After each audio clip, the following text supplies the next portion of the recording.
In Russia, with what's being called a terror attack on Petersburg subway system, at least 11 were killed, dozens more wounded by shrapnel. President Putin himself laid flowers at the site, and Russian reports say police are searching for 2 men recorded on surveillance cameras. Daria Bunderchuk reports from Moscow.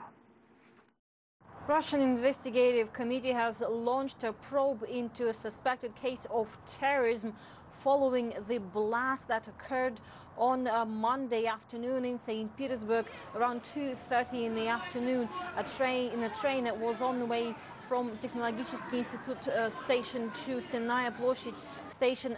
Reportedly a bomb went off and the metro car was damaged. Amateur footage and photos that have emerged later on social media have shown what was believed to be people getting out of that wrecked carriage and trying to make it to the surface. The train station, metro train station, were filled with smoke.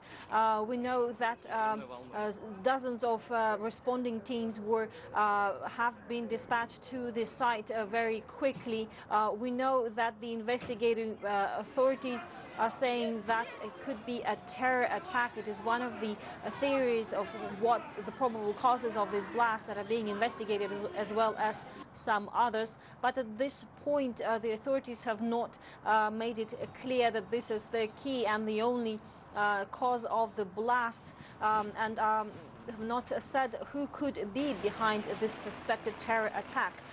Russia's Anti-Terror Committee also said that earlier in the day another bomb was discovered, and an exploded device was discovered at another train station, Ploshchad Vostania, and it was safely defused as people were evacuated from that train station.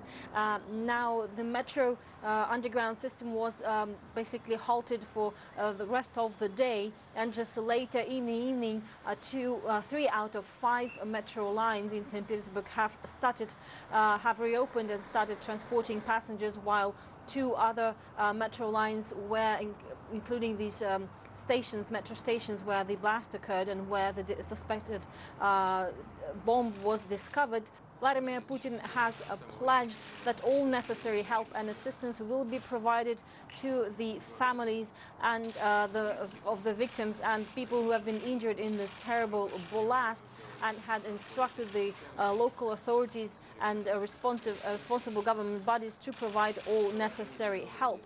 But of course, a lot of questions are being raised here in the media as to the timing of this blast that occurred on Monday, and the same day that Vladimir Putin attended a top-level meeting in St. Petersburg. He met with his Belarusian counterpart, but at this point the authorities have not said who could be behind this attack, though Russian news agency Interfax has cited an unknown anonymous source saying that police is investigating 2 suspects that could have placed these explosive devices on the metro train and on the metro station in St. Petersburg on Monday.